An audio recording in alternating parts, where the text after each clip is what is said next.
اچھا، یزید کی بیعت سے ہی متعلق ایک اعتراض یہ کیا جاتا ہے کہ عبداللہ بن عمر رضی اللہ تعالیٰ عنہ ان سے متعلق کہ انہوں نے یزید کی بیعت بھی کر لی تھی، اور وہ لوگوں کو اس بات کے لیے قائل کرتے تھے کہ تم بھی اس کی بیعت کر لو.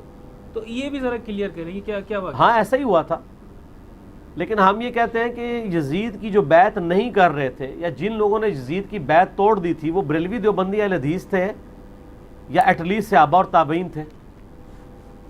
صحابہ اور تابعین تھے. تو عبداللہ ابن عمر کی ایک انڈیویجول رائے ہے نا، تو غلط بھی ہو سکتی ہے، اور تاریخ نے ثابت کیا کہ ان کی رائے غلط نکلی ہے، انہوں نے خود مانا ہے. آل امیہ نے انہیں قتل کروایا نا. صحیح بخاری میں حدیث ہے، حجاج ابن یوسف تیمارداری کے لیے آیا اور کہا کہ مجھے پتہ چل جائے نا کہ آپ کا قاتل کون ہے، میں اسے نہ چھوڑوں. تو انہوں نے تقیہ کیا، انہوں نے کہا میرا قاتل وہ ہے جس نے احرام کی حالت میں آلات جنگ لانے کی اجازت دی ہے، یعنی تم، لیکن ڈائریکٹ تو نہیں کہہ سکتے تھے، ورنہ وہ شہید ہونے سے پہلے ہی شہید کر دیتا. ظالم آدمی تھا. ہر بندہ تو جابر حکمران کے سامنے نہیں کلمہ حق بلند کر سکتا. تو بعد میں آپ دیکھتے ہیں مجموع الزوائد میں المستدرک الحاکم میں موجود ہے، عبداللہ بن عمر کہتے ہیں مجھے پوری زندگی نہ تو نماز روزہ چھوڑنے کے اوپر کوئی غم ہوگا، نہ اور کسی معاملے میں، سوائے اس کے کہ میں نے باغی گروہ کے خلاف قتال نہیں کیا تھا حضرت علی کے ساتھ مل کے، مجھے اس وقت نیوٹرل نہیں رہنا چاہیے تھا. تو جو بات مرتے وقت عبداللہ بن عمر کو سمجھ آئی، وہ بات اس سے آلموسٹ 34 سال پہلے مولا علی کے ساتھیوں کو حضرت علی کی زندگی میں سمجھ آ گئی تھی. تو بعد میں جن لوگوں کو بات سمجھ آئی ہے تو اس وقت فائدہ تو کوئی نہیں ہوا، تو انہوں نے مان تو لیا. باقی میں نے بتایا عبداللہ بن عمر کی نیچر جو ہے نا وہ پیسو تھی، ایکٹیو نیچر کے نہیں تھے. صحیح بخاری میں 4108 نمبر حدیث ہے، جب حضرت معاویہ نے ان کے سامنے حضرت عمر کی توہین کر دی ہو تو ادھر نہیں جواب دے سکے. جب حضرت معاویہ نے کہا تھا جو کوئی خلافت کی طلب رکھتا ہے اپنا سینگ اٹھائے. عرب کے لوگوں کا پھر آپ پتہ نا زبان کی جو ہوتی تھی تیزی، وہ تو پھر بڑی تھی نا. سینگ اٹھائے اپنا، یعنی اپنا سر بلند کرے، قرن اٹھائے، میں اس کے باپ سے زیادہ خلافت کا حقدار ہوں. تو جب مجمع چھٹ گیا تو بعد میں حبیب بن مسلمہ نے کہا کہ آپ نے عبداللہ بن عمر ادھر جواب کیوں نہیں دیا حضرت معاویہ کو جب وہ اس طرح کی بات کر رہے تھے. تو یعنی وہ یہی سمجھ رہے تھے کہ ان کے باپ کو ہی کہہ رہے ہیں. ان کا میں نے ارادہ کیا کہ میں اس کو جواب دوں کہ تجھ سے زیادہ خلافت کا حقدار وہ ہے جن لوگوں نے حالت اسلام میں، جبکہ تم لوگ کافر تھے، تم لوگوں کے ساتھ جنگ کی ہے. یعنی تم باپ بیٹا کافر تھے اور حضرت عبداللہ ابن عمر ان کا باپ مسلمان تھا، اور ہم تم لوگوں سے خندق لڑتے تھے، ہم نے احد لڑی، بدر لڑی، اور آج تم لوگ بعد میں طلقاء ایمان لائے ہو اینڈ پہ جا کے، اور آج تم لوگ خلافت کے حقدار ہو. یا مولا علی کے بارے میں بھی ہو سکتا ہے کہ وہ خلافت کے حقدار ہیں جن کے ساتھ تم جنگیں کر رہے ہو. تو وہاں پہ بھی انہوں نے اپنے باپ کی توہین کے اوپر بھی جواب بعد میں دیا، اس وقت نہیں دیا. تو اس کے آگے الفاظ ہیں، حبیب بن مسلمہ کہتے ہیں کہ عبداللہ بن عمر نے خاموشی اختیار کر کے اپنی جان بھی بچا لی اور عزت بھی بچا لی. تو جان اور عزت محفوظ نہ ہو اگر، تو وہاں پہ آپ اختلاف رائے کیسے ریکارڈ کروا سکتے ہیں؟ بخاری مسلم میں آتا ہے کہ وہ جا کے عبداللہ بن عمر کہتے تھے بیعت نہ توڑو یزید کی. باقی لوگ کہتے تھے کیوں نہ توڑیں، اس سے بڑا اور کوئی واقعہ ہوگا. جو توڑنے والے کوئی انجینئر صاحب کی ویڈیوز تو نہیں دیکھتے تھے، وہ توڑنے والے لوگ کون تھے؟ وہ وہی لوگ تھے جو اہل بیت کے احترام کو سمجھتے تھے، ان کو پتہ تھا کہ ظلم کیا ان لوگوں نے. ان لوگوں کی رائے کی قدر نہیں ہے. پھر عبداللہ بن عمر تو بعد میں بھی آپ دیکھ رہے ہیں کہ پیچھے ہٹ گئے، تو ذرا پیسے مزاج کے تھے. حتیٰ کہ مسلم شریف میں ایک حدیث ہے بڑی انٹرسٹنگ. ایک تابعی کہتے ہیں میں نے عبداللہ بن عمر سے حدیث بیان کی کہ نبی صلی اللہ علیہ وآلہ وسلم نے فرمایا اللہ تعالیٰ نے جس کسی نبی کو بھی بھیجا ہے نا، اس کے چند مخلص ساتھی ہوتے ہیں جو اس کے پیغام کو آگے لے کے چلتے ہیں. جب وہ دنیا سے اٹھ جاتے ہیں پھر ناخلف لوگ جانشین بن جاتے ہیں، اور وہ کام کرتے ہیں جن سے منع کیا گیا ہوتا ہے، اور ان کاموں کے خلاف چلتے ہیں جن کا حکم دیا گیا ہوتا ہے.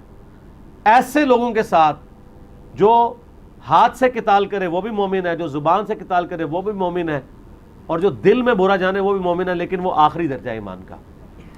تو عبداللہ بن عمر نے اس حدیث کو ماننے سے انکار کر دیا. صحیح مسلم کے الفاظ ہیں، میں نے اس پمفلٹ میں بھی ڈالی ہوئی ہے. اب وہ تابعی کہتا ہے میں کیا عبداللہ بن عمر سے بحث کروں، میں نے عبداللہ بن مسعود سے خود یہ حدیث سنی ہوئی تھی. کہتا ہے میں بڑا عرصہ خاموش رہا حتیٰ کہ عبداللہ بن مسعود تشریف لائے. تو ظاہر عبداللہ بن مسعود تو سینئر صحابی تھے، تو عبداللہ بن عمر نے کہا کہ ہم ان کی زیارت کے لیے حاضر ہوتے ہیں، سینئر صحابی کو ملنے کے لیے. تو کہتے ہیں میرے دماغ میں تھا اب موقع ہے کہ میں نا یہ بات کر دوں. تو جب کہتے ہیں ہم وہاں پہنچے تو میں نے عبداللہ ابن مسعود سے, عبداللہ بن عمر کو کچھ نہیں کہا, عبداللہ ابن مسعود سے کہا کہ کیا آپ نے مجھ سے یہ حدیث نہیں بیان کی تھی کہ نبی علیہ السلام نے فرمایا کہ جو اس طرح کے حکمران ہیں ان سے جو ہاتھ سے قتال کرے وہ بھی مومن ہے, جو زبان سے کرے وہ بھی مومن ہے. تو انہوں نے کہا ہاں میں نے نبی صلی اللہ علیہ وسلم سے یہ بات خود سنی تھی. تو پھر عبداللہ بن عمر وہاں پہ خاموش ہو گئے. تو وہ ایکٹیو والی حدیثیں ایکسیپٹ نہیں کرتے تھے, وہ حکمرانوں کے خلاف خروج کو غلط سمجھتے تھے, اس لیے پھر وہ اس لیول پہ اتر بھی نہیں سکتے تھے جہاں پہ حسین ابن علی اترے. اور دوسرا ان کے اترنے سے ایسا سچ کوئی فرق نہ پڑتا, حسین ابن علی کا اترنا ضروری تھا کیونکہ خاندان رسول کے ریپرزینٹیٹو تو حسین ابن علی تھے. قرآن میں آتا ہے نا کہ ان کے مولویوں نے اور ان کے اللہ والوں نے, علماء نے ان کو حرام خوریوں سے کیوں نہیں روکا. اچھا یزید کو بھی پتا, آپ دیکھیں یزید نے اور ان کے والد محترم نے تلوار کے زور پہ پوری سلطنت اسلامیہ سے بیعت لے لی تھی سوائے چند ایک لوگوں کے. تو کیا فرق پڑتا تھا؟ لیکن فرق اس لیے پڑا ان کو پتا تھا جب تک حسین بیعت نہیں کرتے نا ہماری ملوکیت خلافت نہیں بن سکتی. تو پھر انہوں نے ان کی ملوکیت کو خلافت نہیں بننے دی حضرت حسین نے. ان کو پتا تھا کہ یہ اختلافی نوٹ بہت خطرناک ہے, سارے جج بھی ہمارے حق میں فیصلہ کر دینا, حسین کا اختلافی نوٹ سارے ججوں کو پیچھے چھوڑ دیتا ہے کیونکہ وہ آل محمد میں سے صلی اللہ علیہ وآلہ وسلم. اور یہ بھی یاد رکھیے گا کہ ان زمانوں میں کسی ایک شخص کا بیعت سے انکار کرنے کا مطلب ایک شخص نہیں پورا قبیلہ ہوتا تھا, قبائلی سسٹم تھا. آج اگر نواز شریف صاحب بیعت کر لیں عمران خان کی تو آپ اس کو پوری نون لیگ کی بیعت تصور کریں گے, ایک انڈیویجول کی نہیں.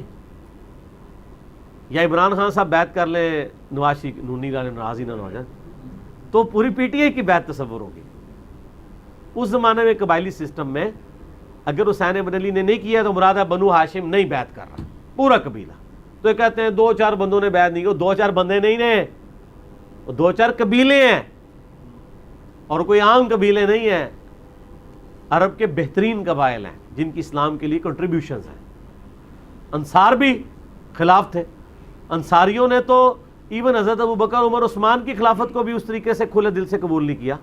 وہ تو اس وقت بھی حضرت علی کو خلیفہ بنانا چاہتے تھے, یا سعد ابن عبادہ کے لیے وہ انٹرسٹ رکھتے تھے انصاری, کیونکہ ان کو خطرہ تھا کہ صحیح بخاری میں حدیث گواہ ہے اس بات کے اوپر, ان کو خطرہ تھا کہ بھئی جو فتح مکہ میں مسلمان ہوئے ہیں ان کے باپ دادا کو ہم نے بدر و احد میں قتل کیا ہوا ہے, یہ تو پھر ہم سے بدلے اتاریں گے اپنے باپ داداؤں کے. پھر لائن ہے نا, دیکھو نا چوڑ کے لائن ہے. ٹھیک ہو گیا. اچھا علی بھائی, یہ بھی حدیث میں آتا ہے کہ آپ سے نے فرمایا تھا کہ خلافت قریش میں ہی رہنی چاہیے. ہاں قریش میں خلافت ہے, قریش میں آل امیہ بھی آتے ہیں, آل عباس بھی آتے ہیں, قریش تو ہے نا وہ. اچھا